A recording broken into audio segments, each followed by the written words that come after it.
Olá, gente. Hoje começamos aqui mais uma aula do nosso curso 360 e chegamos aos anos 90 do século XX. Na semana passada nós falamos sobre a complexidade do combate à inflação durante o governo Sarney, os planos que vão se avolumando, vai um atrás do outro. E o governo Sarney ele não é apenas isso, quer dizer, o governo Sarney ele é um período onde a inflação vai aumentar bastante. A gente viu que os diferentes planos, o plano cruzado, o plano Bresser, plano verão, no final das contas acabam tendo como resultado um aumento da inflação, justamente porque cria-se uma cultura de reajustes preventivos, cria-se uma cultura de qualquer maneira, tentar reajustar até acima da inflação, para evitar o que a inflação vai corroer, ou um eventual congelamento virá. Mas o governo do Sarney também é um marco do colapso do modelo desenvolvimentista. O Brasil vinha adotando aquele modelo mais desenvolvimentista, mais alinhado ao que havia sido delineado pelo Vargas lá atrás, nos anos 30. E aqui, nesse momento, o modelo está dando sinais de fadiga, está dando sinais de colapso. E o Brasil começa a migrar para uma nova situação. Esse movimento já é sentido na segunda metade do governo Sarney, mas ele só vai ficar claro realmente durante o governo Collor. O que eu estou querendo dizer com isso? O modelo desenvolvimentista, aquele que a gente começou lá com Vargas, lá atrás, ele tinha prometido resolver uma série de problemas da economia brasileira. Por exemplo, ele tinha prometido resolver o problema do setor externo. Afinal, havia no Brasil uma tendência à deterioração dos termos de troca, e essa deterioração dos termos de troca ela seria resolvida através da industrialização. Então nós tínhamos um problema no setor externo, esse problema do setor externo causado pela deterioração dos termos de troca, e esse problema do setor externo seria resolvido por um processo de desindustrialização. E no final dos anos 80, o que a gente observa é que o problema do setor externo se agravou. Quer dizer, o Brasil tem uma dívida externa fora de controle. Então, o que o modelo havia nos prometido não aconteceu. Então, aquele modelo de industrialização como forma de eliminar a dicotomia entre centro e periferia, um modelo de industrialização que onde nós passássemos a ser exportadores de produtos manufaturados, deixássemos de ser exportadores de produtos manufaturados, isso não aconteceu. Se a gente pensar em termos de inflação, o modelo desenvolvimentista acreditava que resolveria o problema da inflação pelo lado da oferta. Ou seja, nós expandiríamos a nossa capacidade produtiva, a ideia de ficar contendo demanda seria uma decisão errada, afinal a inflação no Brasil teria causas estruturais, a gente até falou um pouco sobre isso na aula sobre o governo João Goulart. Você tinha uma pressão sobre a inflação causada pelos oligopólios, você tinha uma pressão sobre a inflação causada pela desvalorização cambial em função do desequilíbrio comercial, em função de nossa pauta e estrutura comercial. Eu não vou ficar muito preocupado em conter demanda, porque conter demanda não vai resolver o problema. Durante o governo dos militares isso fica muito claro. A inflação é algo que eu vou resolver ampliando a capacidade produtiva. Eu não vou ficar contendo demanda, atrapalhando o crescimento econômico ou o desenvolvimento. O fato é que a gente está vivendo aqui um momento em que a inflação explodiu. O Brasil está beirando a hiperinflação. Então, a gente está falando de uma situação onde a inflação está no maior patamar da história do Brasil. Então, a inflação ela está fora de controle.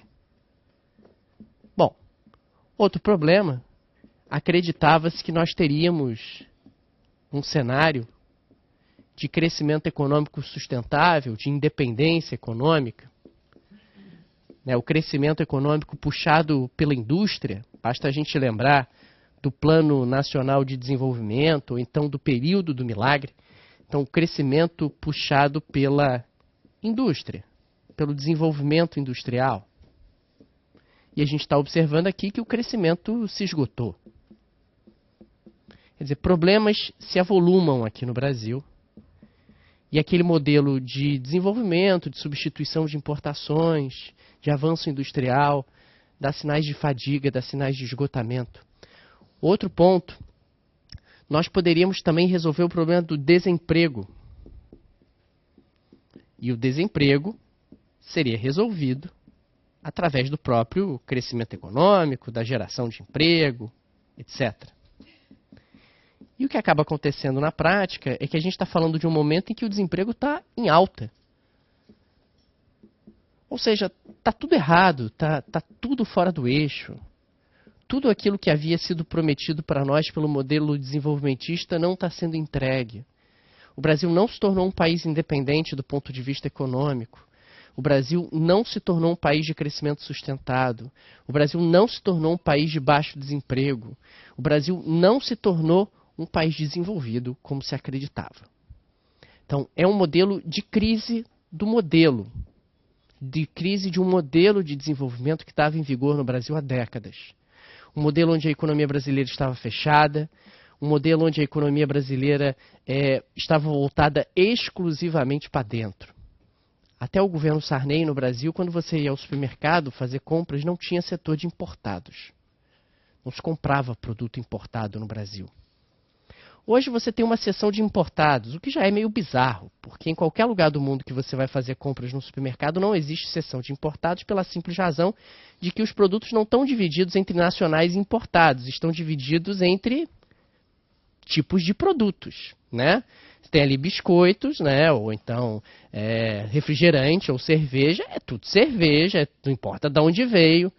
E a pessoa acaba fazendo compras ali. Mas no Brasil ainda tem um pouco esse resquício, essa ideia de que produto importado é um negócio quase de grife, é um negócio sofisticado. Até os anos 80, no Brasil, as pessoas iam para a Itália trazer um macarrão de presente para os seus familiares. Isso não é piada, isso é sério. Traziam aqueles pacotes de Barilla que hoje tem em qualquer supermercado. Aquilo era considerado um presente, uma iguaria. Porque o macarrão brasileiro, o macarrão nacional, era ruim. Ele soltava uma gosma branca quando você botava na água. Resultado, talvez, de falta de concorrência. Os carros brasileiros eram umas porcarias. O Brasil, no final dos anos 80, tinha Fuscas, Gol, que não era esse Gol bacana que tem hoje, era um caixote, Kombi. O Brasil tinha, no caso da Ford, qual era o carro que a Ford fazia? Corcel, ótimo. A Fiat tinha o Fiat 147. O que eu quero colocar é que os carros no Brasil eram umas porcarias. Os carros que existiam no Brasil, os produtos industriais que existiam no Brasil eram umas porcarias. E isso começa a ficar muito claro e muito evidente no final da década de 80, de que talvez o excesso de proteção à indústria nacional está sendo danoso, num certo sentido. Porque a indústria nacional pode oferecer o produto que quiser, pelo preço que quiser, com a qualidade que quiser, e as pessoas compram porque só tem aquilo. Então começa a surgir a ideia de que talvez abrir a economia brasileira seja uma boa ideia. Abrir a economia brasileira pode ser uma forma de enfrentar todos esses problemas que a gente está vivenciando agora. Quer dizer, se eu abrir a economia, talvez a inflação baixe, porque vai aumentar a concorrência. Se eu abrir a economia brasileira, talvez eu tenha produtos industriais de mais qualidade. Talvez se eu abrir a economia brasileira, eu vou começar a receber mais investimento estrangeiro. Talvez eu tenha que abandonar o modelo de substituição de importações. É isso. Aquele modelo onde a economia brasileira estava fechada, 100% voltada para dentro, talvez não seja uma boa ideia. É dentro desse contexto que o Fernando Collor é eleito. O Fernando Collor é eleito com 3 grandes promessas, justamente tentando enfrentar os 3 grandes problemas da economia brasileira naquela altura. Problema número 1, inflação. Fernando Collor prometeu na campanha que daria um ipom na inflação, fazendo referência ao golpe de judô. Talvez vocês não lembrem da época que o Collor era presidente. O Collor era faixa preta, faixa roxa, sei lá, de judô. E gostava de se mostrar um cara atlético. O Collor é o presidente mais jovem eleito na história do Brasil até hoje. Ele tinha um pouco mais de 40 anos, aproximadamente 40 anos. Ele era muito jovem, mais ou menos como o Macron. O Macron foi eleito com 39 anos, quase 40. O Collor também.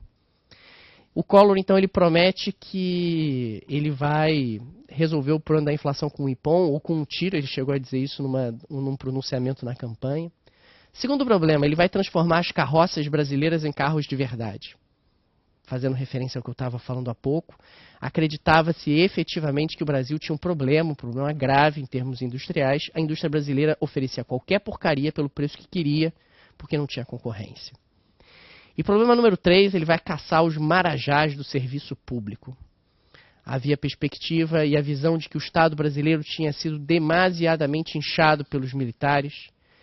Existiam no Brasil estatais demais, existiam no Brasil benesses demais, e o Collor se propõe a acabar com isso. Né? O número de estatais no Brasil, realmente no final dos anos 80, é um negócio assustador. Né? Eu até brinquei um dia desses, falando aqui com vocês, existia a Bosta Brás, que era a estatal de fertilizantes. Existia estatal para qualquer coisa no Brasil. Às vezes a gente acha que a situação mudou radicalmente, não é exatamente verdade.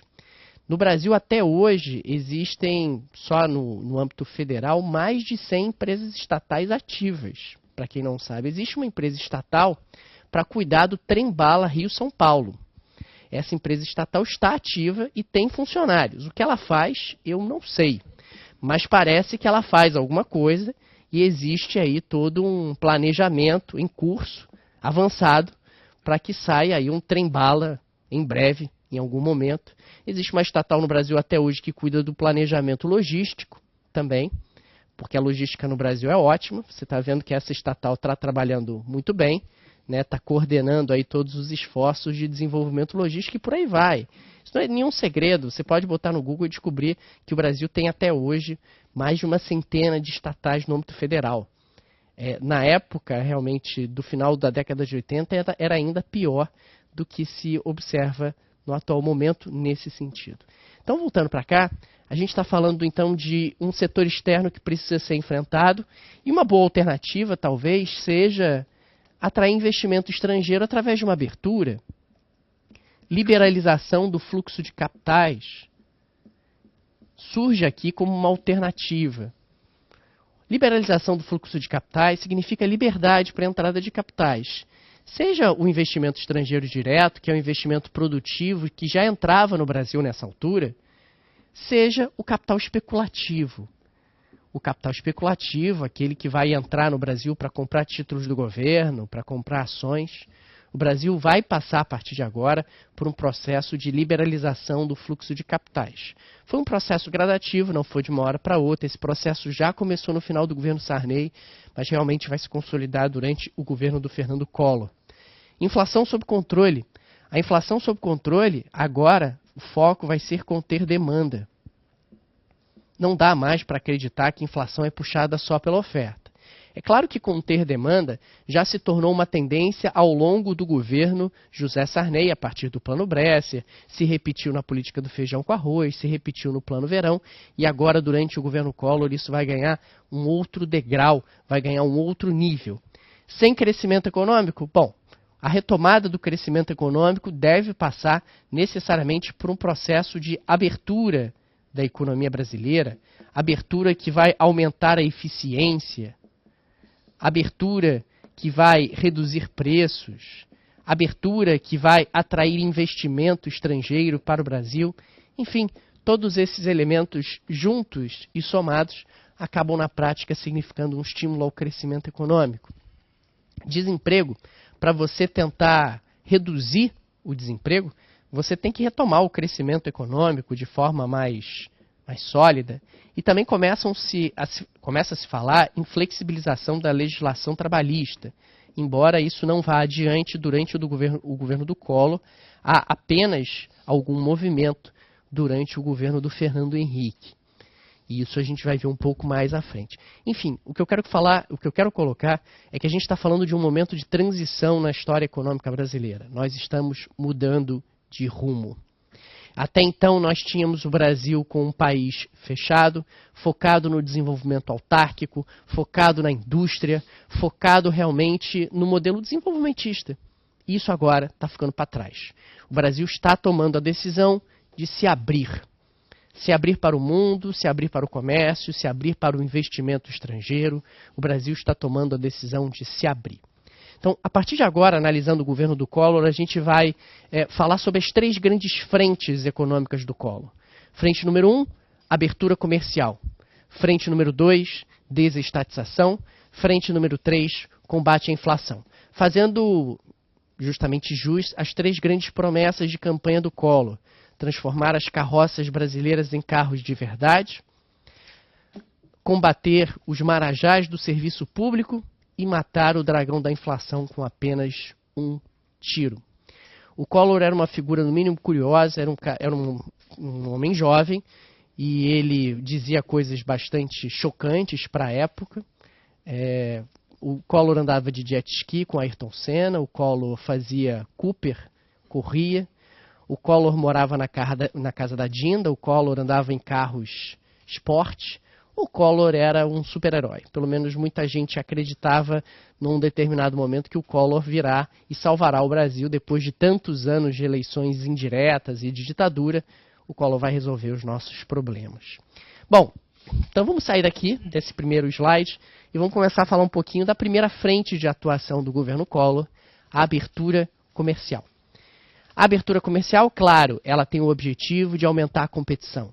Ela tem o objetivo de reduzir preços. Ela tem o objetivo de aumentar a eficiência da indústria brasileira. A primeira colocação que pode vir é: puxa, mas a abertura comercial vai levar à falência de algumas empresas brasileiras. E a resposta é: vai. Paciência. Não é para o Brasil se especializar na produção de tudo.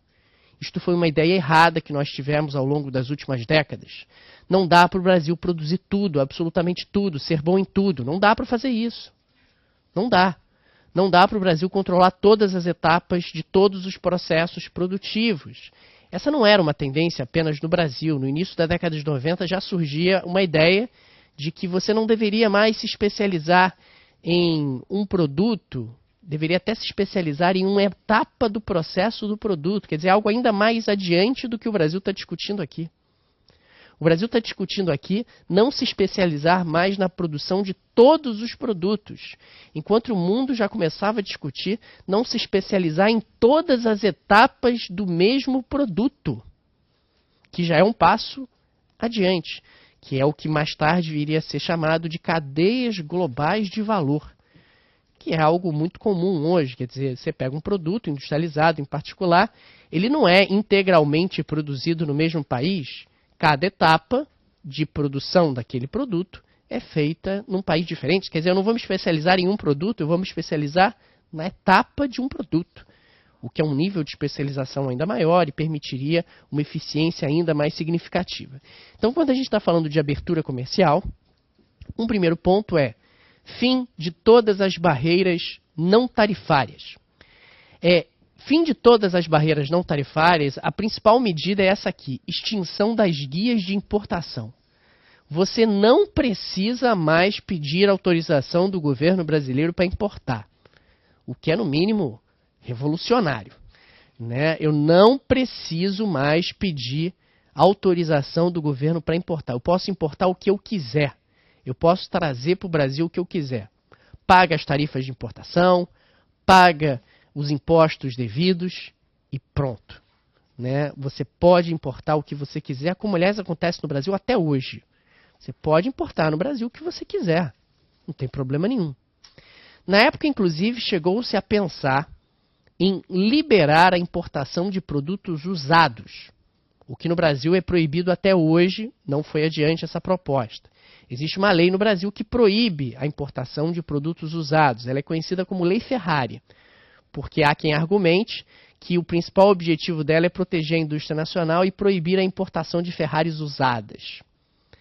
Enfim, independentemente disso, o fato é que o Brasil não foi tão longe e não permitiu a importação de produtos usados como é permitido em alguns outros países, o que aumentaria ainda mais a concorrência e, consequentemente, abriria espaço para preços menores. Mas, por outro lado, também abre espaço para importar lixo, né? Para importar cacareco, para importar 386, computador 386, não sei se todo mundo sabe o que é, o 386, um computador bem antigo e tal. Alguns não sabem, acabei de ficar deprimido aqui. Então, você vai importar qualquer tipo de lixo e cacareco de países centrais ou de qualquer lugar do mundo. Bom, redução gradual das tarifas de importação. Esse é o projeto original, mas é bem verdade que essa redução gradual das tarifas de importação ela vai ser bastante acelerada a partir do momento em que a situação política para o Collor começa a se deteriorar. A situação vai se deteriorando bastante, né, e o Collor vai acelerando o processo de redução gradual das tarifas. A ideia é que você tivesse aí uma redução gradual justamente para que a indústria nacional pudesse se preparar para esse novo cenário. De novo, vai ter empresa que vai quebrar? Vai. Paciência. Não é para a gente atuar em todos os setores ao mesmo tempo. Isso não funciona, isso não é eficiente, isso não faz sentido. É melhor nós nos especializarmos em menos setores e sermos eficientes em menos setores que estaremos nos especializando. Então, uma série de empresas vai quebrar no Brasil, uma série de setores vai desaparecer. E o argumento era que isso era bom, na medida em que eu não vou ficar desenvolvendo todos os setores ao mesmo tempo, não faz muito sentido. Voltando para lá, eliminação de vários tipos de incentivos fiscais para importações, exportações, agriculturas, incentivos para as regiões norte e nordeste, indústria de computadores, enfim, o governo vai retirar uma série de incentivos como forma de aumentar a concorrência. O objetivo, claro, aumentar a competitividade da indústria nacional, melhorar a qualidade de todos os produtos industriais e redução de preços. Por que dos produtos industriais em particular? Porque os produtos industriais são chamados tradables, ou seja, são aqueles que são comercializáveis, podem ser exportados e importados. Esses é que estão mais suscetíveis à competição oriunda da abertura comercial. Então, quando a gente está falando do governo Collor, em termos de abertura comercial, a estratégia é muito clara. Eu quero dar um choque de competitividade na indústria nacional. Não dá para a indústria nacional continuar oferecendo qualquer porcaria para o mercado doméstico, cobrando o preço que quiser e fica por isso mesmo. Não, isso acabou. A partir de agora, a indústria nacional ela tem que estar mais atenta, ela tem que ser mais eficiente para sobreviver. Não dá mais para ela ficar oferecendo produtos de qualidade inferior, não dá mais para ela ficar cobrando o preço que quiser. É interessante que até hoje no Brasil resiste um pouco essa cultura na parte dos produtos industriais. Muita gente reclama do preço dos produtos industrializados no Brasil, automóveis é um ótimo exemplo disso, dizendo que automóvel no Brasil é muito caro e que lá fora é mais barato. Mas o grande problema é que existe no Brasil uma cultura, justamente dessa época de muita proteção, de que produto industrializado barato é produto ruim. Produto industrializado bom é caro. Quando montadoras vêm para o Brasil e oferecem carros a preços muito baratos e carros bons, as pessoas não compram no Brasil. O brasileiro desconfia de produto industrializado barato. E isso faz com que o produtor reage? Aumenta o preço. Porque quando ele aumenta o preço, vende mais. Pode parecer bizarro, e é, mas isso acontece no Brasil. Aumentar preço de carro no Brasil é forma de aumentar a venda. Ah, não faz sentido? Faz sentido. Isso acontece e tem estudos empíricos verificando isso no Brasil de maneira claríssima. Você baixa o preço, vende menos. As pessoas começam a achar que o carro é ruim. Isso vale também para produtos industriais, vale para uma série de produtos eletrônicos. Baixou o preço, é ruim, não quero. A gente no Brasil não consegue imaginar que um produto pode ser barato e bom. O brasileiro não entende esse conceito. Em outros lugares esse conceito é compreendido. No Brasil não. O produto não pode ser ao mesmo tempo barato e bom. Ou ele é barato e ruim, ou ele é caro e bom. Fala.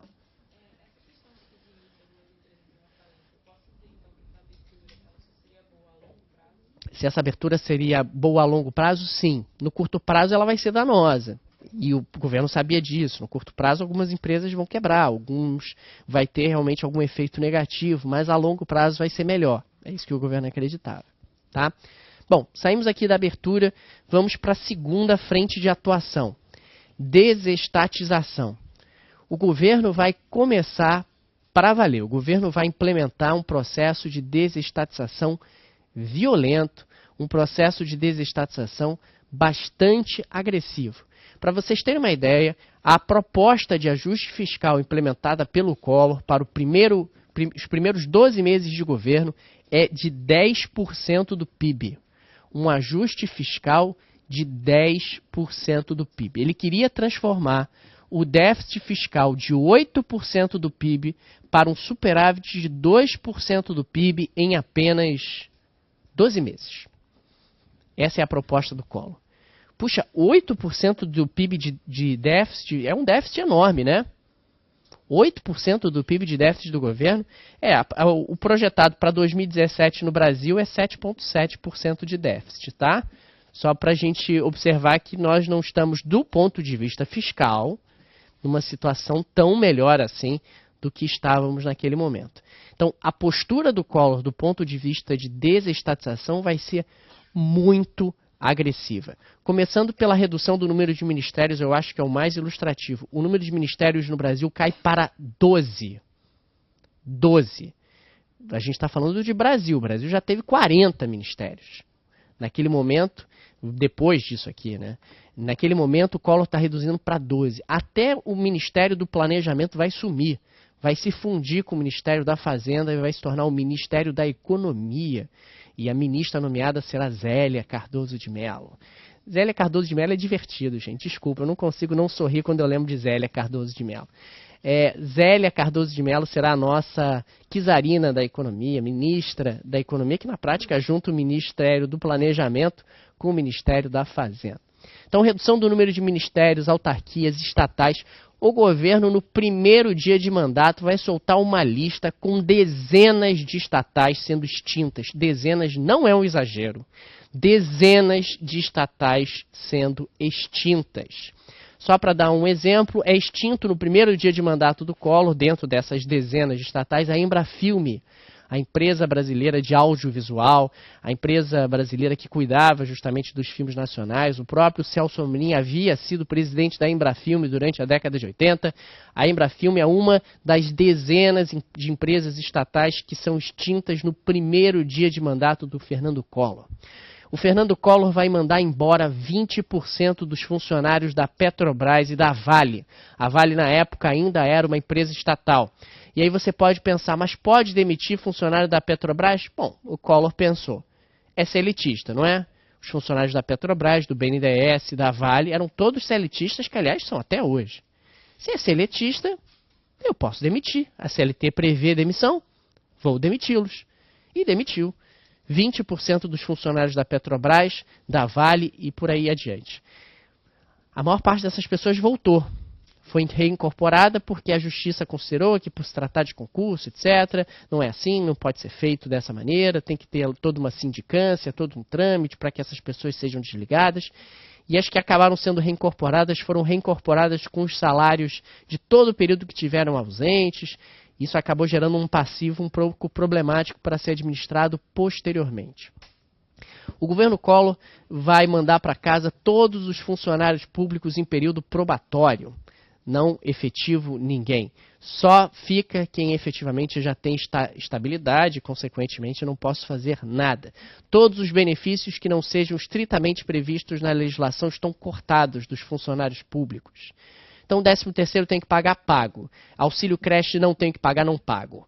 Então, vou cortar todos os benefícios que não estejam estritamente previstos em legislação.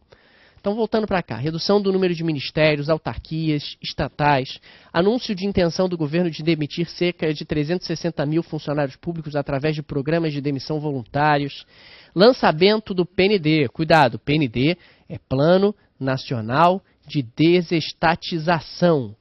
O Plano Nacional de Desestatização não é Plano Nacional de Desenvolvimento, que vai ficar a cargo do BNDES cuidar. O BNDES, inclusive, vai ganhar uma área de desestatização. O objetivo? Abater dívida pública. Eu preciso reduzir a dívida do governo, eu preciso reduzir o déficit do governo. Eu tenho que reduzir a pressão sobre o orçamento público dessas empresas estatais deficitárias. Exemplo. Hoje nós temos ainda uma empresa estatal chamada Correios. Os Correios no ano passado tiveram um prejuízo de 2 bilhões de reais. No ano anterior, 2015, tiveram um prejuízo de 2 bilhões e 100 milhões de reais. Quem é que cobra essa diferença? O Tesouro. Óbvio, o Tesouro é o único acionista, os Correios são uma empresa de capital fechado. Então é o Tesouro que cobre isso. Então o que eu quero colocar é que no ano passado os Correios aumentaram o déficit público em 2 bilhões de reais. O que é maravilhoso, porque os Correios são uma empresa monopolista, há 300 anos no Brasil, uma empresa que oferece serviços ótimos, né? As mercadorias chegam na hora, os carteiros são bem pagos pra caramba, né? Os carteiros andam por aí, né, esbanjando dinheiro, enfim. Mas o fato é que empresas estatais deficitárias pressionam o orçamento do governo. Então, o argumento na época é vou privatizar esse troço. Um argumento que tem voltado em relação aos próprios Correios. Tem muita gente dizendo, privatiza os Correios. Por que eu vou ficar com os Correios dando prejuízo e pressionando o orçamento do governo, levando o Tesouro a cobrir anualmente esse rombo na casa do bilhão, tá? Voltando para lá, reduzir a pressão sobre o orçamento público, concentrar as energias do governo em áreas tipicamente de Estado, como saúde e educação. Então ganha força o argumento de que o governo não tem que ter uma empresa siderúrgica, o governo não tem que ter uma empresa de mineração, o governo não tem que ter uma empresa de fertilizantes, o governo não tem que ter uma empresa das mais diferentes áreas, o governo tem que cuidar de segurança, educação e saúde. É isso, o governo não tem que se meter em tudo, porque se o governo concentrar suas energias em menos áreas, ele vai desempenhar papéis melhores nessas áreas. Essa é a ideia e o argumento. Além disso, redução de preços e melhoria na qualidade de serviços e produtos. A gente está falando de um Brasil onde no início dos anos 90 vai ser convidado para ser presidente da Telebrás, da Telerge, né, que na realidade era subsidiária da Telebrás no estado do Rio de Janeiro, o senhor Eduardo Cunha. Né? Eduardo Cunha foi o tesoureiro-chefe da campanha do Collor no estado do Rio de Janeiro e ganhou como prêmio ser presidente da Telerge. A Telerge, e aí claro que o pessoal que nos ouve em outras regiões do país tem as suas irmãs para os seus respectivos estados, a Telerge era uma empresa maravilhosa. A Telerge era um lugar que você ligava para a Telerge para fazer uma reclamação e o atendente xingava você com palavrões cabeludos. Isso não é brincadeira. Isso não é brincadeira. Você pode botar no YouTube, tem aí gravações de chamadas da época e tal, e ficava por isso mesmo. Né? Porque eu estou com problema na minha linha. E o cara falava palavrões cabeludos de volta para você e ficava por isso mesmo, porque é a Telerge. Isso a gente chama, aqui é monopólio, cara, monopólio estatal. Então, você vai fazer o quê? Reclama com o Papa. Tá sem telefone aí, tá ligando o orelhão. E daí? Tá sem telefone na sua casa? Não tem nada a ver com isso. Tá ligando pra Telerge pra reclamar disso, porque tá sem telefone, seu telefone tá mudo. O que a Telerge tem a ver com isso? Né? Então a gente tá falando de um momento onde pra comprar uma linha de telefone, você tinha que pagar $5 mil. $5 mil no início dos anos 90 não são $5 mil hoje. $5 mil no início dos anos 90 era muito mais do que $5 mil hoje. Tá? Uma linha de telefone custava quase tanto quanto um carro. Você deixava de herança no seu testamento linhas telefônicas. Tinha gente que vivia de aluguel de linha telefônica. Porque, claro, se você é amigo do Eduardo Cunha, por exemplo, você vai comprar 8 linhas telefônicas, vai alugar todas elas e vai ver disso. Porque para comprar uma linha telefônica você tinha que entrar numa fila. Não bastava ter $5 mil, você entrava numa fila para comprar. Olha que inferno, você quer abrir uma pizzaria. Disque Pizza. Aí você tem que entrar numa fila de anos para comprar uma linha telefônica. E vai custar $5 mil. Nesse inteirinho, o que você vai fazer? Vai alugar uma linha telefônica de alguém. É isso que vai acontecer. Né? Eu lembro quando o preço das linhas telefônicas desabou no Brasil, muita gente reclamou, dizendo o seguinte, mas e o meu patrimônio? Eu comprei a linha telefônica, eu vivo de aluguel de linha telefônica. Agora eu vou fazer o quê? Vou ter que trabalhar? É isso? Vou ter que cuidar? Não, não é justo isso. Isso é um direito adquirido. Isso me lembra um pouco as concessões de táxi nos dias atuais. Eu comprei uma concessão de táxi. Tem muita gente que vive de aluguel de concessão de táxi. Né? Tem ex-prefeitos aí de Rio e de São Paulo que tem centenas de concessões de táxi. Procure saber. E aí, se você aluga uma concessão de táxi por R$150, R$200 por dia, olha, se você tiver centenas, olha quanto dinheiro isso dá. Não pode acabar simplesmente as licenças de táxi que eu comprei por uma fortuna. Ou então arrumei num esquema, aí num cambalacho maneiro junto à prefeitura. Não, para com isso. Uber, mas não é Uber. Que isso? Proíbe o Uber. Porque senão vai cair o preço das minhas diárias e as minhas diárias, vou ter que fazer o quê? Vou ter que trabalhar agora? Não posso mais viver de aluguel de licença de táxi? O Brasil se repete. Na realidade, os argumentos muitas vezes reaparecem. Então, esse é o Brasil das empresas estatais nesse momento. E aí surge uma pressão forte para privatizá-las. Ah, o serviço de telecomunicações no Brasil é horrível. É horrível. Já foi muito pior. Mas pelo menos hoje você pode ligar para a Anatel. Tá? A Anatel liga para você, abre um protocolo na Anatel, você vai ver se a companhia telefônica não vai resolver o seu problema rapidamente em função de uma reclamação que você faça na Anatel. Melhorou um pouco. Ainda não está bom? Não, mas pelo menos melhorou em relação ao que era. Então a gente está falando aqui de desestatização. Bom, avançando um pouco. Chegamos aqui ao governo Collor na parte de combate à inflação. Vai ser lançado no primeiro dia de mandato do Collor, dia 16 de março de 1990, o Plano Brasil Novo. O Plano Brasil Novo acabou entrando para a história como Plano Collor. Mas o nome oficial era Plano Brasil Novo. Claro que aparece ali na manchete do jornal, Collor bloqueia o dinheiro, porque é a única coisa que as pessoas conseguem pensar depois que o Plano Collor é divulgado.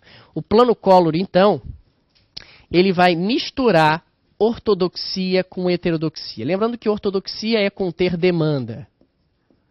É conter demanda para baixar a inflação. E heterodoxia é eliminar a inércia. Então eu vou atacar nessas duas frentes. A frente da inércia inflacionária e a frente da contenção de demanda. Ok? Então, no primeiro dia de mandato, logo depois da posse, a equipe econômica vai para a sede do Ministério da Fazenda e faz um pronunciamento na parte da tarde, anunciando o Plano Collor. Tá? Bom, o Plano Collor, as pessoas se sentam lá para ouvir o Plano Collor e aí começam as medidas. Ajuste fiscal com aumento de impostos e corte drástico de gastos, incluindo aí investimento das estatais, ou seja, um ajuste fiscal. Até aí tudo bem, né? Não tem muita novidade.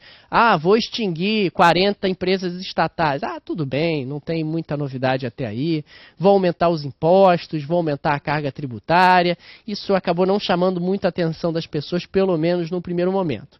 Congelamento de preços e salários por tempo indeterminado. Também, imagina, quarto congelamento. Qual é a novidade disso? Já teve congelamento do cruzado, do plano Bresser, do plano verão, agora tem um congelamento do plano Collor.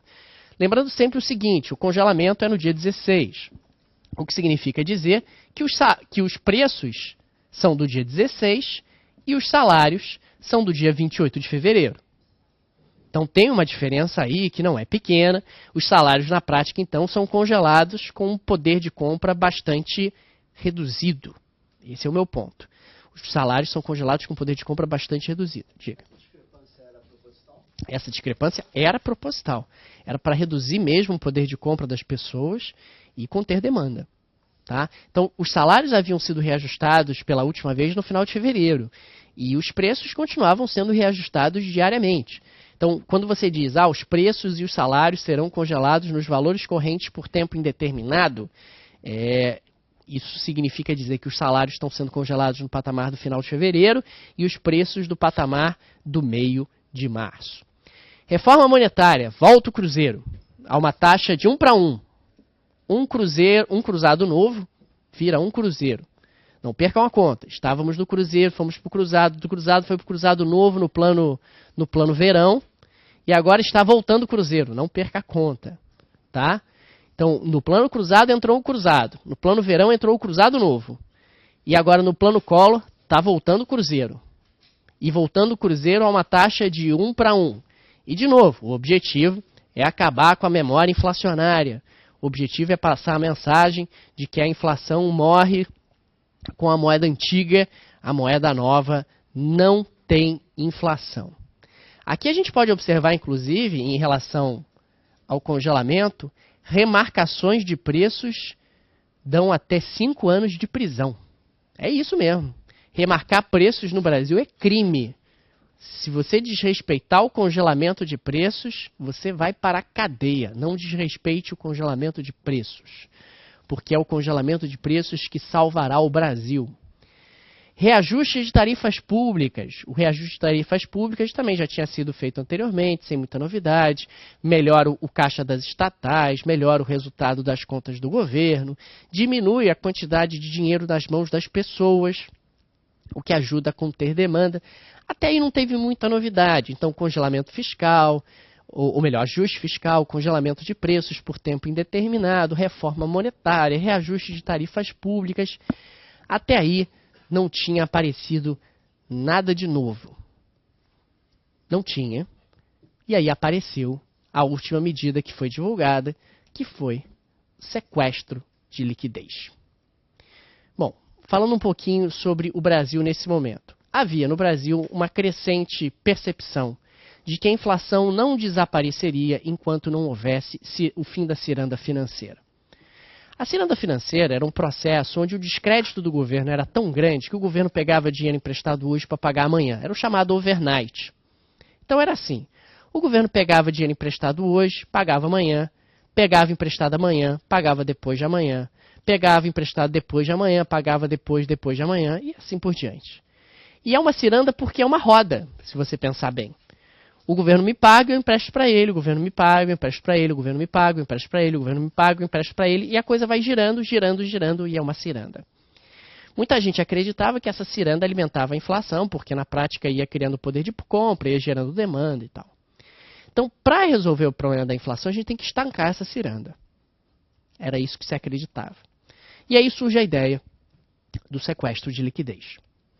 O sequestro de liquidez era o seguinte: todos os depósitos em contas que superassem a quantia de 50 mil cruzeiros ou 50 mil cruzados novos, que na realidade é a mesma coisa, eles estariam sequestrados por 18 meses. O valor que superasse os 50 mil estariam sequestrados por 18 meses até setembro de 1991 e seriam devolvidos em setembro de 1991, corrigidos pela inflação mais 6% ao ano.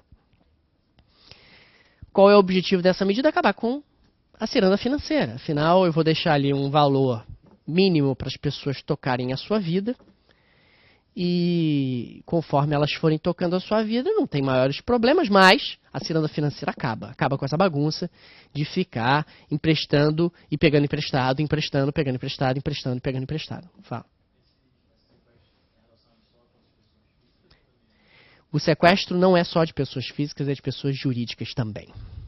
É exatamente a reação que muita gente vai ter, essa que você teve, de susto, mas como assim está sequestrando o dinheiro das pessoas, o que será feito do dinheiro das pessoas, meu Deus do céu, e agora? O que acontecerá? Porque começam depois a aparecer uma série de problemas. Por exemplo, imagina que você vendeu um apartamento no dia anterior e o dinheiro do apartamento estava na sua conta no momento em que o sequestro foi decretado. Você vai morar embaixo da ponte. Porque o dinheiro foi sequestrado. É isso. Simples assim. Ah, mas eu estava com dinheiro na conta da minha empresa e eu precisava pagar os meus fornecedores, meus clientes, etc. Lamento. Vai quebrar. Não vai ter como pagar ninguém. É mais ou menos por aí o clima da situação. Mas fiquem tranquilos. Antes de prosseguir, eu quero colocar aqui Zélia Cardoso de Mello explicando. O Osmar vai colocar lá o vídeo da Zélia. Porque fiquem tranquilos, ela vai nos explicar o que vai acontecer. Ela foi para o Jornal da Globo naquele dia e ela explicou o que ia acontecer e tal, e tudo ficou mais calmo depois disso, tá? Coloca aí, Osmar. Foi no mesmo dia.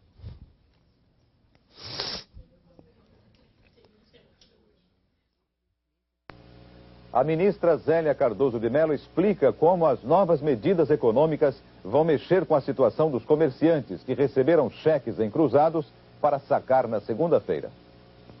Eles receberam esses depósitos encruzados, esses cheques, eles vão colocar esses cheques na conta e isso daí vai entrar dentro dos limites. E dentro dos limites eles vão poder, poder fazer suas transações. Agora, a partir da semana que vem, outras pessoas irão aos restaurantes e pagarão em cruzeiros, né? Por exemplo, nós iremos jantar no Se tiver cruzeiro, né, ministra? Hã? Se tiver cruzeiro, claro, para jantar fora. Mas haverá cruzeiros, né? Porque, por exemplo, se eu retirar 50 mil cruzeiros da minha conta, eu posso ir no restaurante e pagar 500 cruzeiros ou 1000 cruzeiros, enfim.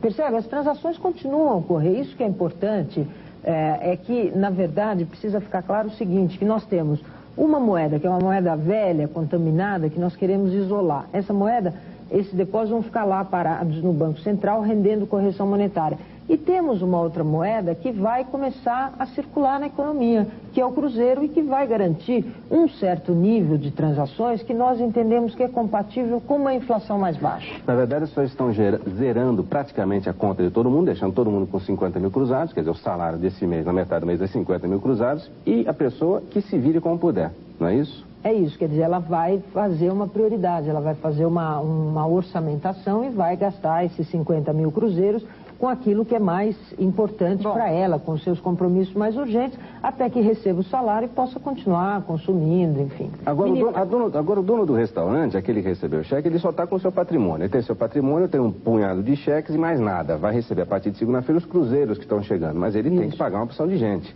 Será que não vai fechar restaurante, não? Por exemplo? Olha, é possível que até feche alguns restaurantes mais caros, é possível que feche. Voltamos a qualquer momento com novas informações.